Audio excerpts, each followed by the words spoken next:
એની શોધમાં આવું છું. તો આ છે એ તુલનમાં ન્યાય ધર્મની દ્રષ્ટિ કીધી. સત્ય શું છે? તો સત્ય તો સહઅસ્તિત્વ જ સત્ય છે એવું કીધું. સહઅસ્તિત્વ એટલે શું?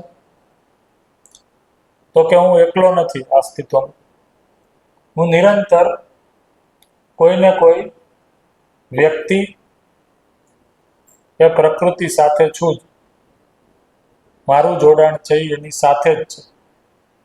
તો જ્યારે મારી અંદર આ ભાવ છે એ સ્થિર થાય છે, તેને કીધું સત્ય દ્રષ્ટિથી હું નિર્ણય લઉં છું. તો જ્યારે હું કોઈ વ્યક્તિ કે પ્રકૃતિ સાથે હો, એ ભાવ હો, તો ત્યારે હું પ્રકૃતિ એટલે કે અસ્તિત્વ અથવા વ્યક્તિનું અહિત ઈચ્છીશ નહીં. તો એનું હિત કેવી રીતના થઈ જાય અને મારું હિત કેવી રીતના થઈ જાય, એ જ દ્રષ્ટિ સાથે હોવું, એને કીધું સત્ય દ્રષ્ટિ. તો સત્ય સહઅસ્તિત્વ માત્ર છે, સહઅસ્તિત્વ જ છે. તો જ્યારે તો સત્ય છે એ સૌથી પરમ દ્રષ્ટિ, શ્રેષ્ઠ દ્રષ્ટિ છે.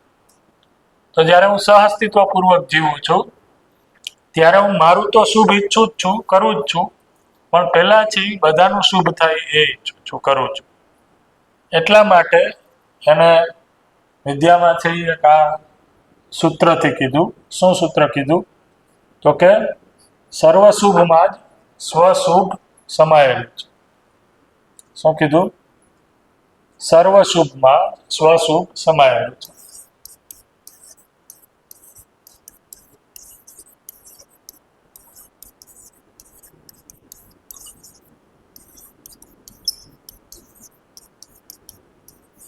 આપણે છે એ ઉલટું સમજીએ છીએ. શું સમજીએ છીએ? પહેલા સ્વશુભ કરીએ, સર્વશુભનું પછી જોશું, જે થવું એ થાય. એટલા માટે સ્વશુભ ક્યારેય ઘટ થતું નથી, સ્વશુભ ક્યારેય ઘટિત નથી થતું. શું કામ? કારણ કે સર્વશુભ પૂર્વક જ સ્વશુભ સમાયેલું છે. આ સમજાય છે? તો જ્યારે હું સર્વશુભના અર્થમાં સત્ય દ્રષ્ટિથી, સહઅસ્તિત્વ દ્રષ્ટિથી વિચારું છું, તો એમાં મારું શુભ તે આવી જ જાય છે. અને ખાલી જ્યારે હું મારું શુભ વિચારું છું, તો મારું શુભ વિચારું છું એમાં હું જોઉં તો હું ખરેખર અસ્તિત્વમાં માની લઉં છું કે એકલો છું, કે મારું શુભ થઈ જાય, પણ હું એકલો તો છું જ નહીં. મારી સાથે મારા ઘરના લોકો, પરિવારના લોકો, સમાજના લોકો, આ સમગ્ર અસ્તિત્વ પ્રકૃતિ જોડાયેલું જ છે. ભાઈ મારા ઘરમાં છે એ કાલ સવારે કોઈ લગ્ન કરીને આવશે તો એ ઘરનો જશે કે બહારથી આવશે? બહારથી આવશે, સમાજમાંથી જ આવશે. મારા ઘરમાંથી એ મારા છોકરા કે છોકરી લગ્ન કરશે તો બહાર જશે કે નહીં જાય? જશે. તો જ્યાં સુધી હું બહાર કંઈક શુભ થાય એ અર્થમાં નહીં વિચારો અને એ રીતના મારી સાથે શુભ થઈ જાય એ નહીં વિચારો, ત્યાં સુધી છે એ મારું શુભ થઈ જશે એની કોઈ ગેરંટી નથી. પ્રયાસ આપણે કરી શકીએ છીએ પણ એની કોઈ ગેરંટી મળશે નહીં. પણ સર્વશુભમાં સ્વશુભ થઈ જ જશે.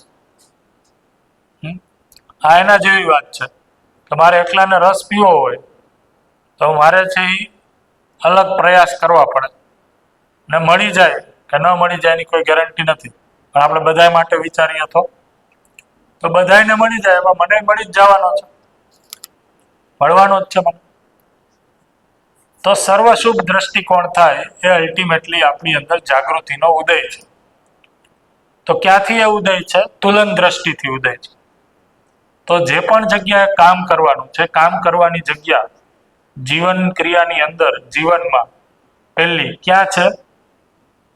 તુલન દ્રષ્ટિ છે. તુલનમાં કામ કરવાનું છે. તુલનમાં હું ધ્યાન દઉં હર પળ, હર ક્ષણ કે હું ન્યાય ધર્મ સત્યથી નિર્ણય લઉં છું કે પ્રિય હિત લાભથી નિર્ણય લઉં છું.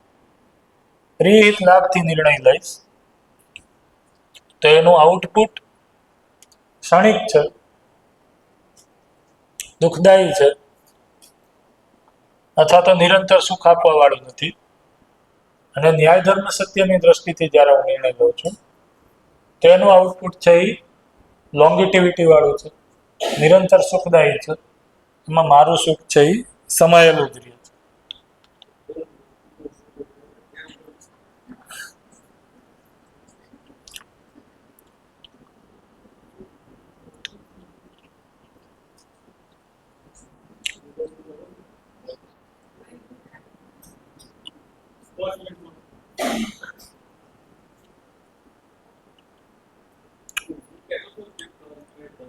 હા.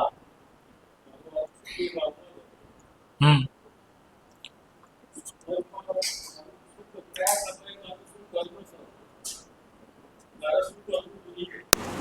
હમ.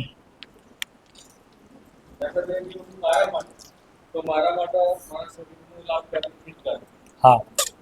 પરિવારમાં હોય તો પરિવારનું સંબંધો માનવી નુકસાન ન થાય. હા. હું જે કામના સ્થળ પર કામ કરું છું તો એ તો હું સમાજમાં છું. એ રીતે જ વ્યાખ્યા તો એ કેટલા અંશે બરાબર હતું આની સાથે એમાં ખાલી નાનકડો જ ચેન્જ છે. નાનકડો ચેન્જ એ છે કે અત્યારે સમાજમાં જેટલા પણ પ્રકારના કર્મો છે એમાંથી અમુક કર્મો છે એ અમાનવીય છે. હા, તો એ ધર્મનો ભાગ નથી. દાખલા તરીકે સરકારે ભલે એને પ્રમોટ કરતી હોય, બરાબર, જેમ કે યુદ્ધ, તો અત્યારે છે એ આકસ્મિક જરૂરિયાત છે અત્યારે એ આપણી, પણ એ કોઈ લોંગ ટર્મ સોલ્યુશન નથી. હે ના, એમ નહીં, હું તો ઇન જનરલ કહું છું, અત્યારનું નથી કહેતો. હા, અત્યારે તો પરિસ્થિતિ એક છે જ.